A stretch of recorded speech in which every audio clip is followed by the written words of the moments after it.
আসসালামু আলাইকুম। সবাই কেমন আছেন? আমরা আলহামদুলিল্লাহ ভালো আছি। ভেন্ডি ভাজি করছি। বাইরে বৃষ্টি হচ্ছে, এখন একটু কমে গেছে বৃষ্টি অবশ্য। এতক্ষণ হয়েছিল, পুরোটা ভিজে গেছে, পানি উঠছে। দেখেন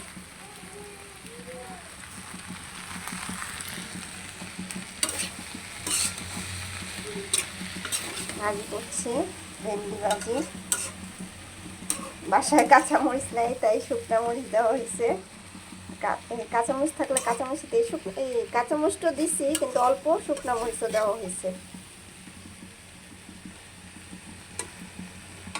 বৃষ্টিতে ভালো লাগে, আবার খারাপও লাগে। খারাপ লাগে, রাস্তাঘাট মানে পুরো পিছল হয়ে যায়, এটার জন্য। আবার বৃষ্টি ভালো লাগে, যখন বাসায় থাকি বাইরে বৃষ্টি দেখতে ভালোই লাগে, উপভোগ ভালো করি। সবাই আমাদের জন্য দোয়া করবেন, আমার বাচ্চাদের জন্য দোয়া করবেন। আমি মনে হয় সুন্দর করে গুছায় কথা বলতে পারি না দেখে আমার ভিডিওতে অত লাইকও নাই। সবাই একটু লাইক করবেন, একটু কমেন্ট করবেন, আর কে কে ভেন্ডি ভাজি পছন্দ করেন একটু কমেন্ট করে জানাবেন প্লিজ। আল্লাহ হাফেজ। এই দেখেন আমার বাচ্চারা কান্না করতেছে। কি হয়েছে? কে মারছে বাবা? কে কে মারছে? বড় ভাইয়া মারছে? বড় ভাইয়া? আল্লাহ হাফেজ, আসসালামু আলাইকুম।